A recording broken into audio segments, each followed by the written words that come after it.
মেহেরপুরে স্বেচ্ছায় মৃত্যুর অনুমতি চাওয়া ৩ জনের সবাইকে বিনামূল্যে চিকিৎসা দেবে ভারতের একটি হাসপাতাল। সম্প্রতি জেলা প্রশাসককে কথা জানিয়েছে মুম্বাইয়ের নিউরোজেন brain and spine institute.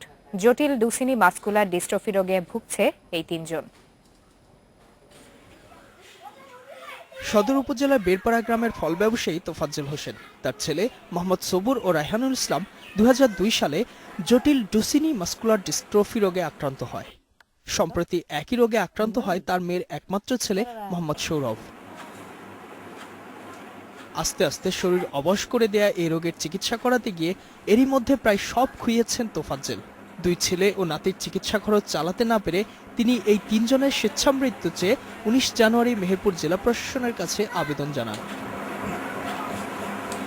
Independent TV সহ দেশ বিদেশের গণমাধ্যম চাঞ্চল্যকর এই সংবাদটি প্রকাশ করলে নজরে আসে মুম্বাইয়ের neurosurgeon brain and spine institute কর্তৃপক্ষের। মানবাধিকার সংগঠন আইন ও সালিশ কেন্দ্রের মাধ্যমে তোফাজ্জল ও জেলা প্রশাসনের সঙ্গে যোগাযোগ করে তারা। গণমাধ্যমের সহযোগিতাতেই বা একটা মাধ্যমের মাধ্যমে আপনার বোম্বের এক হসপিটাল আমার ছেলেদের চিকিৎসার দায়ভার নিয়েছে। তো ওনারা যত দ্রুত তাড়াতাড়ি আমাদের যেতে বলেছে। খুব খুশি, আর যত তাড়াতাড়ি যাবে সেটা আমাদের মঙ্গল, আর কবে নিয়ে যাবে সে আমরা বসে আছি। চিকিৎসার পাশাপাশি থাকা খাওয়া ও আসা যাওয়ার খরচও দেবে মুম্বাইয়ের এই হাসপাতাল।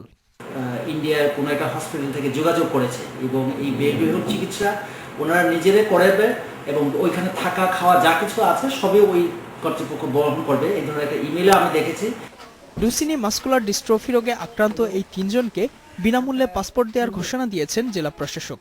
পাসপোর্ট হাতে পেলেই ২ ছেলে ও নাতিকে নিয়ে মুম্বাই রওনা দেবেন Tofazzal Hossain. Independent news desk.